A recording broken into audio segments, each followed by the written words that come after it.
ಭೀಕರ ದುರಂತ. ಬಾವಿಗೆ ಕಾರು ಬಿದ್ದು ಒಂದೇ ಕುಟುಂಬದ 4 ಸಾವು. ತೆಲಂಗಾಣ ಸಿದ್ದಿಪೇಟೆ ಜಿಲ್ಲೆಯ ದುಬಾಕು ಮಂಡಲದ ಅಪ್ಪನಪಳ್ಳಿಯಲ್ಲಿ ಬುಧವಾರ ಮಧ್ಯರಾತ್ರಿ ಭೀಕರ ರಸ್ತೆ ಅಪಘಾತ ಸಂಭವಿಸಿದೆ. ನಿಯಂತ್ರಣ ತಪ್ಪಿದ ಕಾರೊಂದು ರಸ್ತೆ ಬದಿಯಲ್ಲಿದ್ದ ಬಾವಿಗೆ ನುಗ್ಗಿದ ಪರಿಣಾಮ 4 ಮೃತಪಟ್ಟಿದ್ದಾರೆ. ಮೃತರನ್ನು ಬಲ್ವಂತಪುರ ಗ್ರಾಮದ ದಂಪತಿ ಭಾಗ್ಯ ಮತ್ತು ರಾಜು ಹಾಗೂ ಅವರ ಮಕ್ಕಳಾದ ನಿಯಾನ್ ಮತ್ತು ಶಾನ್ವಿಕಾ ಎಂದು ಪೊಲೀಸರು ತಿಳಿಸಿದ್ದಾರೆ. ಬಾವಿಯಿಂದ 4 ಮೃತದೇಹಗಳನ್ನು ಹೊರತೆಗೆಯಲಾಗಿದೆ. ಈ ಘಟನೆಯಿಂದ ಬಲ್ವಂತಪುರ ಗ್ರಾಮದಲ್ಲಿ ಶೋಕದ ವಾತಾವರಣ ಆವರಿಸಿದೆ. ವರದಿ ಭಾರತೀಶ್, ಕರ್ನಾಡು ಟಿವಿ, ಸಿದ್ದಿಪೇಟ್.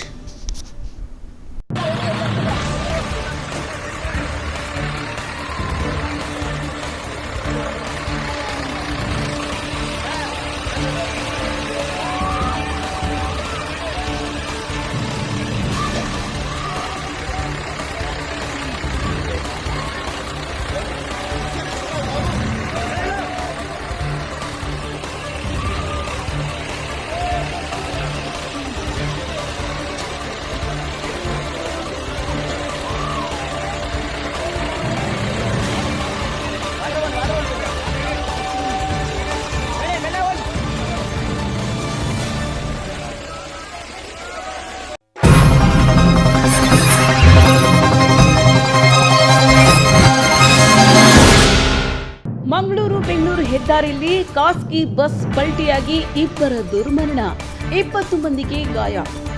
ಮಂಗಳೂರು-ಬೆಂಗಳೂರು ಹೆದ್ದಾರಿಯಲ್ಲಿ ಭೀಕರ ಅಪಘಾತ ಸಂಭವಿಸಿದೆ. ಮಂಡ್ಯದ ನಾಗಮಂಗಲ ತಾಲೂಕಿನ ಬೆಳ್ಳೂರು ಟೋಲ್ ಬಳಿ ಮಂಗಳೂರಿನಿಂದ ಬೆಂಗಳೂರಿಗೆ ಬರುತ್ತಿದ್ದ ಖಾಸಗಿ ಬಸ್ ಅಳವಡಿಸಿದ್ದ ಬೋರ್ಡ್ಗೆ ಡಿಕ್ಕಿ ಹೊಡೆದು ಪಲ್ಟಿಯಾಗಿದೆ. ಈ ದುರ್ಘಟನೆಯಲ್ಲಿ ಬಸ್ನಲ್ಲಿದ್ದ ಬೆಂಗಳೂರಿನ ನಿವಾಸಿ ಕಸ್ತೂರಿ ಶಾನ್ವಾಗ್ ಮತ್ತು ಬಸ್ ಕ್ಲೀನರ್ ಅಶೋಕ್ ಸ್ಥಳದಲ್ಲೇ ಮೃತಪಟ್ಟಿದ್ದಾರೆ. ಬಸ್ನಲ್ಲಿದ್ದ 20ಕ್ಕೂ ಹೆಚ್ಚು ಪ್ರಯಾಣಿಕರು ಗಾಯಗೊಂಡಿದ್ದು ಅವರನ್ನು ಬೆಳ್ಳೂರು ಬಿಜಿಎಸ್ ಆಸ್ಪತ್ರೆಗೆ ದಾಖಲಿಸಲಾಗಿದೆ. ಈ ಸಂಬಂಧ ಬೆಳ್ಳೂರು ಪೊಲೀಸ್ ಠಾಣೆಯಲ್ಲಿ ಪ್ರಕರಣ ದಾಖಲಾಗಿದೆ. ವರದಿ ದಿವಾಕರ್, ಕರ್ನಾಡು ಟಿವಿ, ಹಿರಿಯೂರು.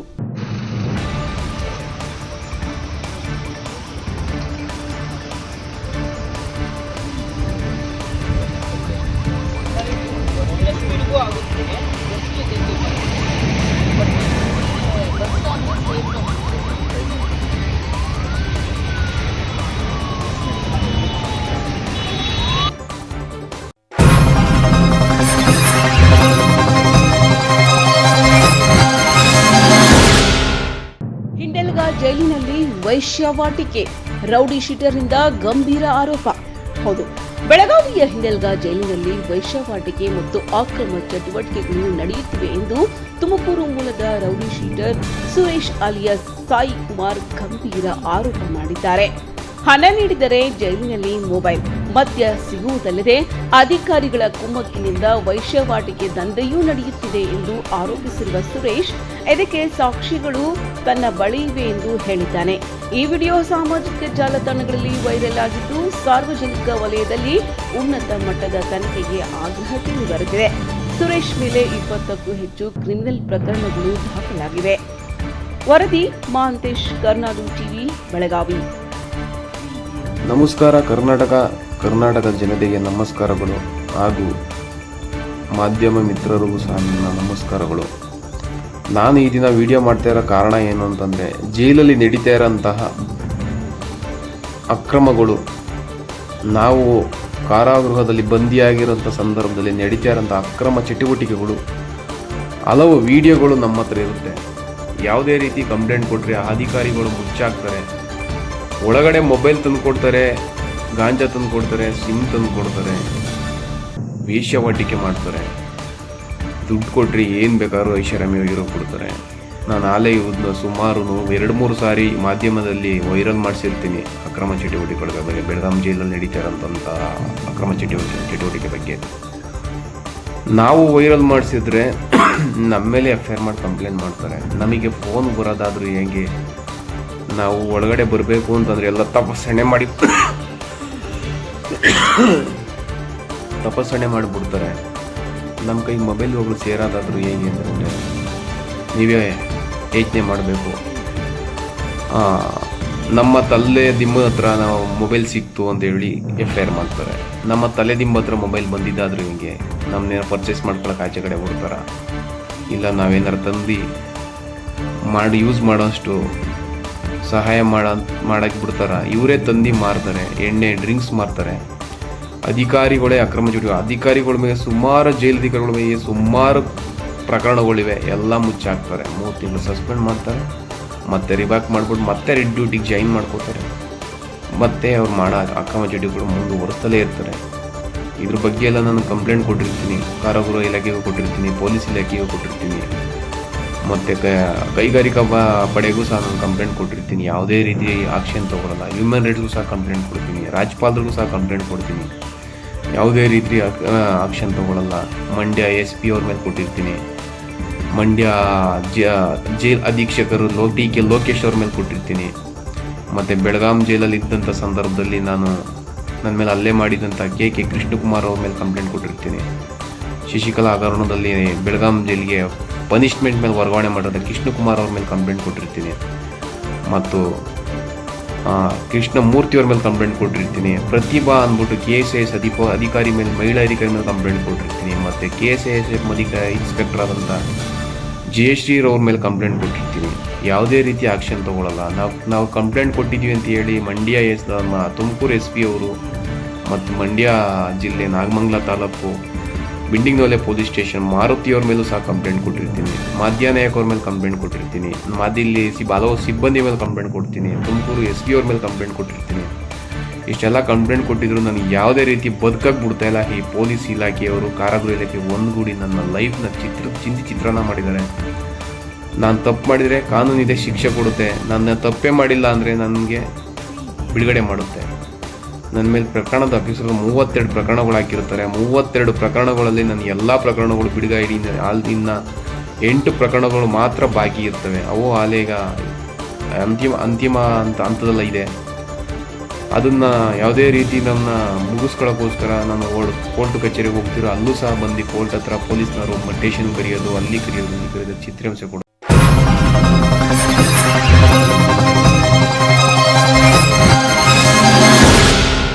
ರಸ್ತೆಗಳ ದುಸ್ಥಿತಿ. ಮಡಿಕೇರಿ ನಗರಸಭೆಯ ವೈಫಲ್ಯಗಳ ಪಟ್ಟಿಯಲ್ಲಿ ರಸ್ತೆಗಳ ದಯನೀಯ ಸ್ಥಿತಿ ಮೊದಲ ಸ್ಥಾನದಲ್ಲಿದೆ.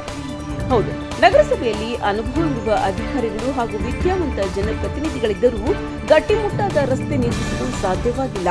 ತಾತ್ಕಾಲಿಕ ಕಾಮಗಾರಿಗಳು. ಕೋಟ್ಯಾಂತರ ರೂಪಾಯಿ ಹಣವಿದ್ದರೂ ಮಳೆಯ ಸಮಯದಲ್ಲೇ ತಾತ್ಕಾಲಿಕ ತೇಪ ಹಚ್ಚುವ ಕೆಲಸ ನಡೆಯುತ್ತದೆ. ದಸರಾ ಉತ್ಸವದ ಹಿಂದಿನ ದಿನ ಮುಚ್ಚಿದ ಗುಂಡಿಗಳು 2 ದಿನಕ್ಕೆ ಮತ್ತೆ ತೆರೆದುಕೊಳ್ಳುತ್ತವೆ. ಕಳಪೆ ಕಾಮಗಾರಿಯ ಹಿನ್ನೆಲೆ ರಸ್ತೆಗಳನ್ನು ರಕ್ಷಿಸಲು ಚರಂಡಿ ಹಾಗೂ ಫುಟ್ಪಾತ್ ಕಾಮಗಾರಿಗಳನ್ನು ಮಾಡುತ್ತಿರುವುದು ಮತ್ತು ಕಳಪೆ ರಸ್ತೆ ನಿರ್ಮಾಣದ ಹಿಂದೆ ಮರು ದುರಸ್ತಿಗೆ ಹಣ ಖರ್ಚು ಮಾಡುವ ದುರಾಲೋಚನೆ ಅಡಗಿದೆ ಎಂಬ ಆರೋಪವಿದೆ. ಇತ್ತೀಚೆಗೆ ಉಪಲೋಕಾಯುಕ್ತರು ನಗರಸಭೆಯ ಕಾರ್ಯವೈಖರಿಯನ್ನು ಪರಿಶೀಲಿಸಿ ಇದನ್ನು ನರಕ ಸಭೆ ಎಂದು ಚಾಟಿ ಬೀಸಿದ್ರು ಹಾಗೂ ಶಿಸ್ತಿನ ಕ್ರಮಕ್ಕೆ ಶಿಫಾರಸು ಮಾಡುವುದಾಗಿ ಎಚ್ಚರಿಸಿದ್ರು. ಶಾಸಕರ ಭರವಸೆ. ಕಳಪೆ ಕಾಮಗಾರಿಯ ಮರ್ಮ ಅರಿತ ಶಾಸಕ ಡಾಕ್ಟರ್ ಮಂತರ್ಗೌಡ ಅವರು ರಾಜಾ ಸೀಟ್ ರಸ್ತೆಯನ್ನು ಕಾಂಕ್ರೀಟ್ ರಸ್ತೆಯಾಗಿ ಪರಿವರ್ತಿಸುವ ಭರವಸೆ ನೀಡಿದ್ದಾರೆ. ವರದಿ ಅಬ್ದುಲ್ ರಜಾಕ್, ಕರ್ನೂಲು ಟಿವಿ, ಮಡಿಕೇರಿ.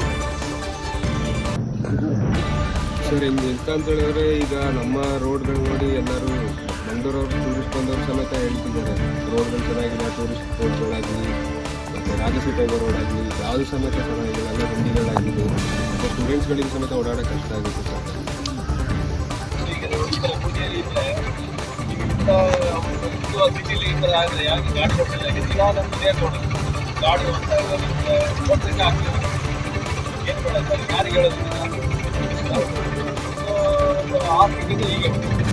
ಯಾರು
ಚಿನ್ನದ ಗಣಿ ಕುಸಿದು 100ಕ್ಕೂ ಹೆಚ್ಚು ಕಾರ್ಮಿಕರು ಜೀವಂತ ಸಮಾಧಿ. ಆಫ್ರಿಕಾದ ಸೆಂಟ್ರಲ್ ಆಫ್ರಿಕನ್ ರಿಪಬ್ಲಿಕ್ ದೇಶದ ಜಾಂಬೋಯಾ ಗ್ರಾಮದ ಬಳಿ ಅಕ್ರಮ ಚಿನ್ನದ ಗಣಿ ಕುಸಿದು ಭೀಕರ ದುರಂತ ಸಂಭವಿಸಿದೆ. ಈ ಘಟನೆಯಲ್ಲಿ 100ಕ್ಕೂ ಹೆಚ್ಚು ಕಾರ್ಮಿಕರು ಮೃತಪಟ್ಟಿದ್ದಾರೆಂದು ಅಧಿಕಾರಿಗಳು ತಿಳಿಸಿದ್ದಾರೆ. ಕ್ಯಾಮ್ರೂನ್ ಗಡಿ ಸಮೀಪದ ಈ ದುರಂತದಲ್ಲಿ ಮರಳು ಮತ್ತು ಮಣ್ಣು ಕುಸಿದು ಕಾರ್ಮಿಕರು ಸಿಲುಕಿಕೊಂಡಿದ್ದಾರೆ. ರಕ್ಷಣಾ ಕಾರ್ಯಾಚರಣೆ ಮುಂದುವರೆದಿದ್ದು ಮೃತರ ಸಂಖ್ಯೆ ಮತ್ತಷ್ಟು ಹೆಚ್ಚಾಗುವ ಸಾಧ್ಯತೆ ಇದೆ. ಉದ್ಯೋಗದ ಕೊರತೆಯಿಂದ ಸುರಕ್ಷತಾ ಮಾನದಂಡಗಳಿಲ್ಲದೆ ಗಣಿಗಾರಿಕೆ ನಡೆಸುತ್ತಿರುವುದು ಇಂತಹ ದುರಂತಗಳಿಗೆ ಕಾರಣವಾಗಿದೆ ಎಂದು ಹೇಳಲಾಗಿದೆ. ಅಧಿಕಾರಿಗಳು ತನಿಖೆಗೆ ಆದೇಶಿಸಿದ್ದಾರೆ. ವರದಿ Ankush bureau report, Karnadu TV, Delhi.